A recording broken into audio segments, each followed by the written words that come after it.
ಒಕ್ಕಲಿಗರ ಸಂಘ ಸಭೆ ಕರೆದ ನಂತರದಲ್ಲಿ ಈಗ ಡಿಸಿಎಂ ಡಿಕೆ ಶಿವಕುಮಾರ್ ಕೂಡ ಸಭೆಯನ್ನ ನಡೆಸ್ತಾರೆ. ಸಂಜೆ 6 ಗಂಟೆಗೆ ಡಿಕೆ ಶಿವಕುಮಾರ್ ಅವರ ನೇತೃತ್ವದಲ್ಲಿ ಸಭೆಯನ್ನ ಕರೆಯಲಾಗಿದೆ. ಇದು ನಿಗದಿಯಂತೆ ಎಲ್ಲ ಶಾಸಕರು ಸಚಿವರುಗಳನ್ನ ಒಳಗೊಂಡಂತಹ ಸಭೆಯಾಗಿರುತ್ತೆ. ಒಕ್ಕಲಿಗ ಜನಪ್ರತಿನಿಧಿಗಳೊಂದಿಗೆ ಸಭೆ ಸಂಜೆ 6 ಗಂಟೆಗೆ ನಿಗದಿಯಾಗಿದೆ. ಒಕ್ಕಲಿಗ ಶಾಸಕರು ಸಚಿವರು ಎಂಎಲ್ಸಿಗಳೊಂದಿಗೆ ಸಭೆಯನ್ನ ಕರೆದಿದ್ದಾರೆ. ಒಕ್ಕಲಿಗ ನಾಯಕರ ಅಭಿಪ್ರಾಯವನ್ನ ಸಂಗ್ರಹಿಸಿ ನಂತರದ ತೀರ್ಮಾನವನ್ನ ತೆಗೆದುಕೊಳ್ತೀವಿ ಅಂತ ಡಿಕೆ ಶಿವಕುಮಾರ್ ರಿಯಾಕ್ಟ್ ಮಾಡಿದ್ದಾರೆ. ಕುತೂಹಲವನ್ನು ಕೆರಳಿಸ್ತಾ ಇದೆ ಡಿಕೆ ಶಿವಕುಮಾರ್ ಅವರ ನೇತೃತ್ವದಲ್ಲಿ ಕರೆದಿರುವಂತಹ ಒಕ್ಕಲಿಗರ ನಾಯಕರ ಸಭೆ. ಈ ಜಾತಿ ಗಣತಿಯ ನಂತರದಲ್ಲಿ ಯಾವ ರೀತಿಯಾಗಿ ನಮ್ಮ ನಿಲುವಿರಬೇಕು ಮತ್ತು ಸಚಿವ ಸಂಪುಟ ಸಭೆಯಲ್ಲಿ ನಿಮ್ಮೆಲ್ಲರ ಅಭಿಪ್ರಾಯಗಳನ್ನು ನಾನು ಅಲ್ಲಿ ಮಂಡಿಸ್ತೀನಿ, ನಿಮ್ಮ ಅಭಿಪ್ರಾಯಗಳನ್ನು ವ್ಯಕ್ತಪಡಿಸಿ, ಏನು ಸರಿಪಡಿಸಬೇಕು, ಏನು ಲೋಪದೋಷಗಳಿದೆ ಅನ್ನೋದನ್ನ ನನ್ನ ಗಮನಕ್ಕೆ ತನ್ನಿ, ಆ ಮೂಲಕವಾಗಿ ನಾನು ಅದನ್ನು ಸಭೆಯಲ್ಲಿ ಮಂಡಿಸ್ತೀನಿ ಅಂತ ಡಿಕೆ ಶಿವಕುಮಾರ್ ಹೇಳಿದ್ದಾರೆ. ಮತ್ತು ಎಲ್ಲವನ್ನೂ ಕೂಡ ಹೊರಗೆ ಹೇಳಲಿಕ್ಕಾಗಲ್ಲ, ಸಭೆಯಲ್ಲಿ ಚರ್ಚೆ ಮಾಡಿದ್ದನ್ನ ಸಂಪುಟ ಸಭೆಯಲ್ಲೇ ನಾನು ವ್ಯಕ್ತಪಡಿಸ್ತೀನಿ ಅಂತ ಕೂಡ ಡಿಸಿಎಂ ಹೇಳಿದ್ದಾರೆ. ಸಂಜೆ ಒಕ್ಕಲಿಗರ ಸಭೆ ನಡೆಯುತ್ತೆ. ಈ ಸಭೆಗೂ ಮುನ್ನವೇ ಸಮರ ಸಾರಿದ್ದಾರೆ ಎಚ್.ಡಿ. ಕುಮಾರಸ್ವಾಮಿ ಅವರು. ಜಾತಿ ಗಣತಿಯೋ ದ್ವೇಷ ಗಣತಿಯೋ ಅಂತ ಅವರು ಪ್ರಶ್ನೆಯನ್ನ ಮಾಡ್ತಾ ಇದ್ದಾರೆ ರಾಜ್ಯ ಸರ್ಕಾರಕ್ಕೆ. ಈ ಗಣತಿಯನ್ನ ಒಕ್ಕಲಿಗರು ಒಪ್ಪಲ್ಲ ಅಂತ ಕೂಡ ಎಚ್.ಡಿ. ಕುಮಾರಸ್ವಾಮಿ ವ್ಯಂಗ್ಯವಾಡಿದ್ದಾರೆ. ಅನ್ಯಾಯದ ವಿರುದ್ಧ ಹೋರಾಟಕ್ಕೆ ನಾನು ಶತಸಿದ್ಧ ಅಂತ ಕರೆ ಕೊಟ್ಟಿದ್ದಾರೆ ಎಚ್ಡಿಕೆ ಟೀಕೆಗೆ ಡಿಕೆ ಶಿವಕುಮಾರ್ ಕೂಡ ರಿಯಾಕ್ಟ್ ಮಾಡಿದ್ರು. ಎಚ್ಡಿಕೆ ಅವರ ಅನುಕೂಲಕ್ಕೆ ತಕ್ಕಂತೆ ಅವರು ಮಾತನಾಡ್ತಾರೆ. ನಮ್ಮ ಪಕ್ಷದಲ್ಲಿ ಅನೇಕ ತತ್ವ ಸಿದ್ಧಾಂತಗಳಿವೆ, ಸರ್ವರಿಗೂ ಸಮಪಾಲು ಸರ್ವರಿಗೂ ಸಮಬಾಳು ಅನ್ನೋದು ನಮ್ಮ ನಿಲುವಾಗಿದೆ. ಎಚ್ಡಿಕೆ ಬಹಳ ದೊಡ್ಡವರು, ದೊಡ್ಡ ದೊಡ್ಡ ಹೇಳಿಕೆಗಳನ್ನ ಕೊಡ್ತಾರೆ. ಆ ಕಾರಣಕ್ಕೆ ಅವರ ಅನುಕೂಲಕ್ಕೆ ತಕ್ಕಂತೆ ಕೊಡುವಂಥ ಹೇಳಿಕೆಗಳಿಗೆ ನಾನು ರಿಯಾಕ್ಟ್ ಮಾಡಲಾರೆ. ನಮ್ಮ ಪಕ್ಷದ ಸಿದ್ಧಾಂತದ ಪ್ರಕಾರವಾಗಿ ನಾನು ನಡೆದುಕೊಳ್ತೀನಿ ಅಂತ ಎಚ್.ಡಿ. ಕುಮಾರಸ್ವಾಮಿ ಅವರ ಹೇಳಿಕೆಗೆ ಡಿಕೆ ಕೌಂಟರ್ ಕೊಟ್ಟಿದ್ದಾರೆ. ಅವರು ಬಹಳ ದೊಡ್ಡವರು, ದೊಡ್ಡ ಮಾತೆಲ್ಲ ಹಾಡ್ತಾರೆ. ಅವ್ರ ಅನುಕೂಲಕ್ಕೆ ಹೆಂಗೆ ಬೇಕೋ ಅವ್ರು ಮಾತಾಡ್ತಾರೆ. ನಾವು ನಮ್ಮ ಪಕ್ಷದಲ್ಲಿ ನಮ್ಮದೇ ಆದಂಥ ತತ್ವ ಸಿದ್ಧಾಂತಗಳಿದೆ. ಸರ್ವರಿಗೂ ಸಮಬಾಳು ಸಮಪಾಳು ಅಂತೇಳಿ ಬಸವಣ್ಣವರ ಆಚಾರ ವಿಚಾರಗಳು ನಮ್ಮ ಪಕ್ಷದಲ್ಲಿ ಅಡಗಿದೆ.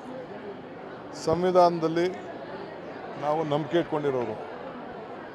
ಸೊ ಪಕ್ಷದಲ್ಲಿ ಅನೇಕ ತೀರ್ಮಾನಗಳನ್ನು ನಾವು ಮಾಡ್ತೇವೆ. ಸೊ ಯಾರಿಗೆ ನ್ಯಾಯ ಒದಗಿಸ್ಕೊಡ್ಬೇಕು ನ್ಯಾಯ ಒದಗಿಸ್ಕೊಡೋದ್ರೆ ನಮ್ಮದೇನು ಅಭ್ಯಂತರ ಇಲ್ಲ. ಸೊ ಕೇಂದ್ರದಲ್ಲಿ ಸಂವಿಧಾನದಲ್ಲಿ ಕೆಲವು ಕಾನೂನಿನಲ್ಲಿ ಯಾರ್ಯಾರು ಏನೇನು ಕೆಲಸ ಮಾಡಬೇಕು ಅಂತ ಇದೆ.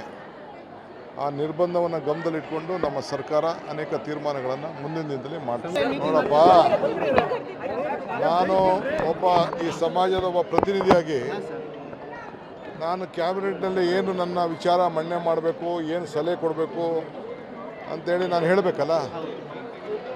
ಸೊ ಏಕಾಏಕಿ ನಾನೇನು ಸರ್ವಜ್ಞ ಏನಲ್ಲ, ಇಲ್ಲ ದೊಡ್ಡ ನಾನು ಪಂಡಿತನೂ ಅಲ್ಲ. ನಾನು ಹಳ್ಳಿಪಳ್ಳಿಯಿಂದ ಬಂದು ಹೆಂಗೋ ಬೆಂಗಳೂರು ಸೇರಿಬಿಟ್ಟಿದ್ದೀನಿ. ಸೊ ಕೆಲವೆಲ್ಲ ಹಿರಿಯರು, ಶಾಸಕರು, ಸ್ನೇಹಿತರು, ಅವ್ರವ್ರ ಅನುಭವ, ಅವ್ರ ಕ್ಷೇತ್ರಗಳಲ್ಲಿ ಜನ ಏನು ಹೇಳ್ತಾರೆ, ನೀವು ಮಾಧ್ಯಮದವ್ರು ಏನೇನೋ ಬರೆದಿದ್ದೀರಿ, ಇದನ್ನೆಲ್ಲ ಅವಲೋಕನ ಮಾಡಿ ನಾನೆಲ್ಲ ತಿಳ್ಕೊಂಡು ನಾನು ಕೆಲವು ವಿಚಾರಗಳನ್ನು ಹೇಳಬೇಕಾಗಿದೆ. ಮತ್ತಷ್ಟು ಮಾಹಿತಿ ಕೊಡ್ತಾರೆ ನಮ್ಮ ಪ್ರತಿನಿಧಿ ಶ್ರೀನಿವಾಸ. ಈ ಜಾತಿ ಗಣತಿಯ ವಿಷಯವಾಗಿ ಪತ್ರ ಸಮರವನ್ನ ನಡೆಸಿದಂತಹ ಡಿಕೆ ಶಿವಕುಮಾರ್ ಅವರ ಮಾತಿನ ಧಾಟಿ ಈಗ ಯಾಕೋ ಬದಲಾಗಿದೆ, ಅಂದ್ರೆ ಏನು ಅರ್ಥ ಕೊಡ್ತಾ ಇದೆ ಇದು? ಒಂದು ದಿವ್ಯಾ, ಇವತ್ತು ಡಿಕೆ ಶಿವಕುಮಾರ್ ಅವರು ಒಕ್ಕಲಿಗ ಶಾಸಕರ ಸಭೆಯನ್ನ ಕರೆದಿದ್ದಾರೆ.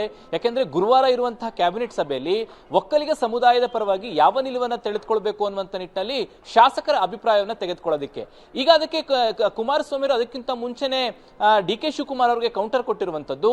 ಈ ಒಂದು ಜಾತಿ ಗಣತಿಯ ಅಂಕಿ ಅಂಶಗಳೇನಿದ್ದಾವೆ ಇದನ್ನ ಒಪ್ಪಲಿಕ್ಕೆ ಸಾಧ್ಯವೇ ಇಲ್ಲ ಅನ್ನುವಂತ ಮಾತುಗಳನ್ನ ಹೇಳಿದ್ದಾರೆ. ಹಳೆ ಮೈಸೂರು ಭಾಗದಲ್ಲಿ ಒಕ್ಕಲಿಗರ ಸಂಖ್ಯೆ ಎಷ್ಟಿದೆ, ಇಲ್ಲಿ ಸರ್ಕಾರದ ಅಂಕಿ ಅಂಶಗಳಲ್ಲಿ ಎಷ್ಟಿದೆ ಅನ್ನುವಂತ ಪ್ರಶ್ನೆಯನ್ನು ಮಾಡೋ ಮೂಲಕ ಡಿಕೆ ಶಿವಕುಮಾರ್ ವಿರುದ್ಧ ಕೂಡ ವಾಗ್ದಾಳಿಗಳನ್ನು ನಡೆಸಿದ್ದಾರೆ.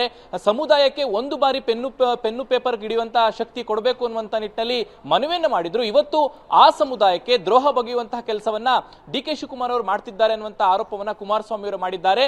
ಜೊತೆಗೆ ಜಾತಿ ಗಣತಿಯನ್ನ ಯಾವುದೇ ಕಾರಣಕ್ಕೂ ಒಪ್ಪೋದಿಲ್ಲ, ಈ ಒಂದು ಕುರಿತು ಹೋರಾಟವನ್ನ ಮಾಡಲಿಕ್ಕೆ ನಾನು ಸಿದ್ಧ ಅನ್ನುವಂತ ಘೋಷಣೆಯನ್ನ ಮಾಡಿದ್ದಾರೆ. ಹೀಗಾಗಿ ಈಗ ಡಿಕೆ ಶಿವಕುಮಾರ್ ಮತ್ತೆ ಕುಮಾರಸ್ವಾಮಿ ಅವರ ನಡುವೆ ಒಕ್ಕಲಿಗ ಸಮುದಾಯದ ಪಾರುಪತ್ಯದ ವಿಚಾರವಾಗಿ ಮತ್ತೊಂದು ಸುತ್ತಿನ ಹೋರಾಟಗಳು ಪ್ರಾರಂಭ ಆಗುತ್ತೆ. ಆದ್ರೆ ಡಿ ಕೆ ಶಿವಕುಮಾರ್ ಅವರು ಹೇಳ್ತಾ ನಮ್ಮ ಸರ್ಕಾರದ ಪರವಾಗಿ ನಾನು ಏನ್ ಕ್ರಮಗಳನ್ನ ತೆಗೆದುಕೊಳ್ಬೇಕು ಅದನ್ನ ತೆಗೆದುಕೊಳ್ತೀವಿ, ಶಾಸಕರ ಜೊತೆ ಅಭಿಪ್ರಾಯಗಳನ್ನ ಚರ್ಚೆ ಮಾಡಿ ಮುಂದಿನ ನಿಲುವನ್ನ ಸ್ಪಷ್ಟಪಡಿಸ್ತೀವಿ ಅಂತ ಹೇಳಿರೋದ್ರಿಂದ ಮುಂದೆ ಈ ವಿಚಾರ ಕುಮಾರಸ್ವಾಮಿ ಅವರು ಮತ್ತೆ ಡಿ ಕೆ ಶಿವಕುಮಾರ್ ಅವರ ನಡುವೆ ರಾಜಕೀಯ ಕದನಕ್ಕೆ ಮತ್ತೊಂದು ಸುತ್ತಿನ ವೇದಿಕೆ ಆಗುವಂತಹ ಸಾಧ್ಯತೆ ಇದೆ. ಗುರುವಾರ ನಡೆಯುವಂತಹ ಕ್ಯಾಬಿನೆಟ್ ನಲ್ಲಿ ಯಾವ ನಿಲುವನ್ನ ಸರ್ಕಾರ ತೆಗೆದುಕೊಳ್ಳುತ್ತೆ ಅನ್ನೋದ್ರ ಮೇಲೆ ಕುಮಾರಸ್ವಾಮಿ ಅವರ ಹೋರಾಟವು ಕೂಡ ಯಾವ ರೀತಿಯಾಗಿ ಇರುತ್ತೆ ಅನ್ನುವಂತ ಒಂದು ಸ್ಪಷ್ಟ ಚಿತ್ರಣ ನಮಗೆ ಸಿಗುತ್ತೆ ಅಂತ ಅನ್ಸುತ್ತೆ. ಥ್ಯಾಂಕ್ ಯು ಶ್ರೀನಿವಾಸ್ ನಿಮ್ಮೆಲ್ಲ ಮಾಹಿತಿಗೆ.